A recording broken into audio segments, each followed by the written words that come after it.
eto na mga kababayan.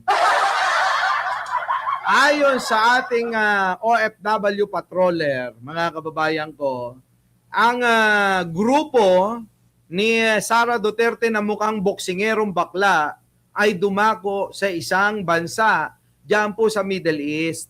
At doon nga po mga kababayan, ito pong embassy, diyan po sa bansang iyan, hulaan nyo na lang. May kinalaman ito sa pinalabas nating kagabi.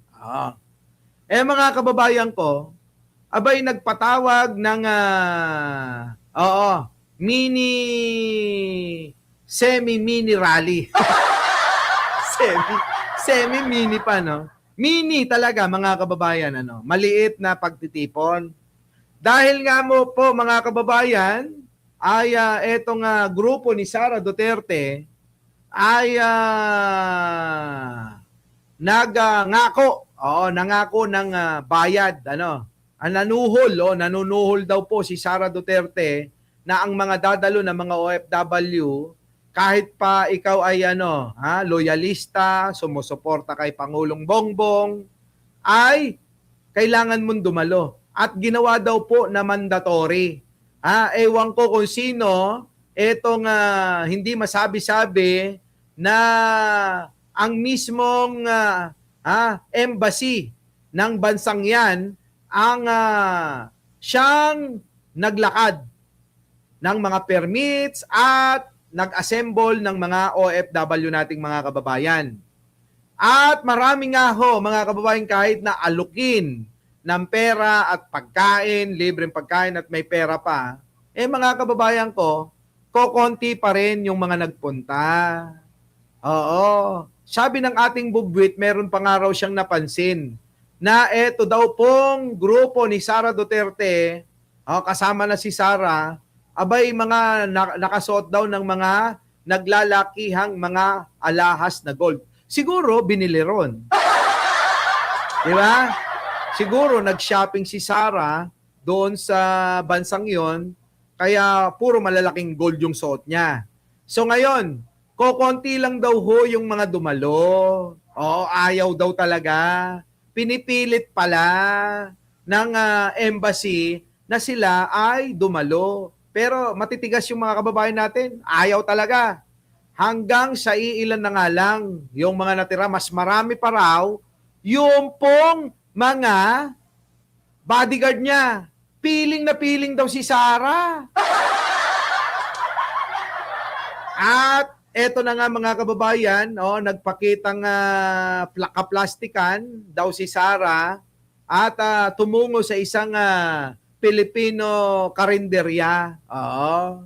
Na yung mga bodyguard pinalibutan, yung karinderya, akala mo naman daw pagkakaguluhan.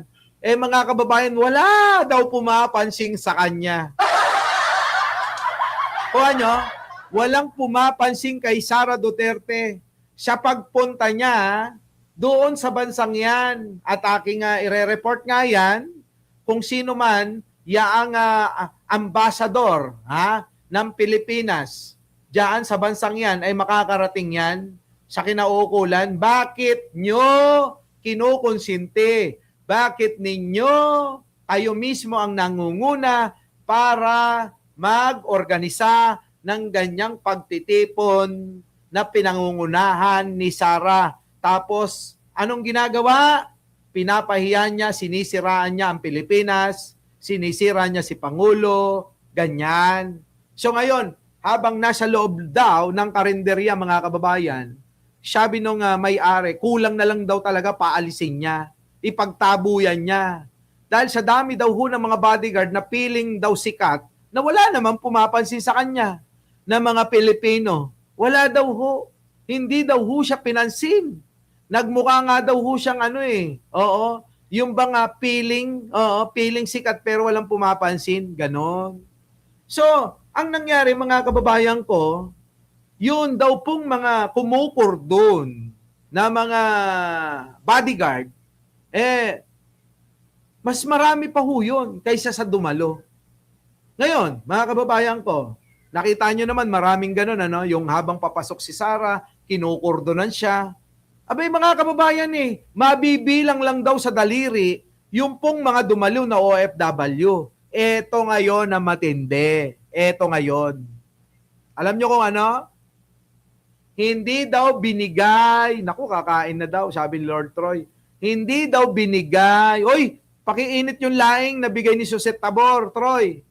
Hindi daw binigay. Eto matindi, mga kababayan ko ha.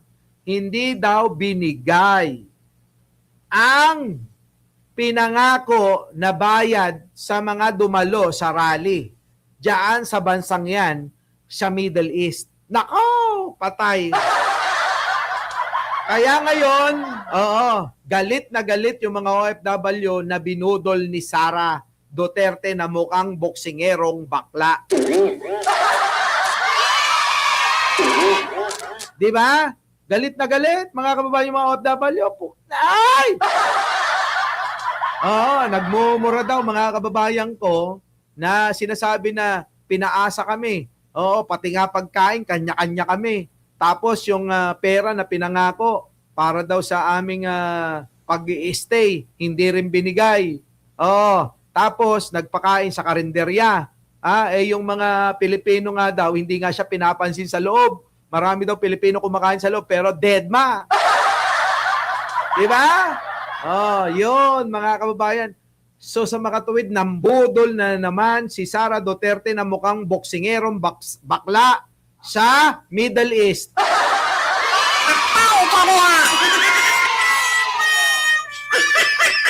Grabe, no? Antindi, no, mga kababayan? Ibang klase. So, paano mga kababayan ko? Tanghalian na. Babalik na lang tayo mamaya. Sana makapag-live pa ako ng mga 2:00, ano? Para makabawi-bawi tayo mga kababayan kasi matagal tayong hindi nakapag-live. So, ganoon na lang. Paano mga kababayan? Ang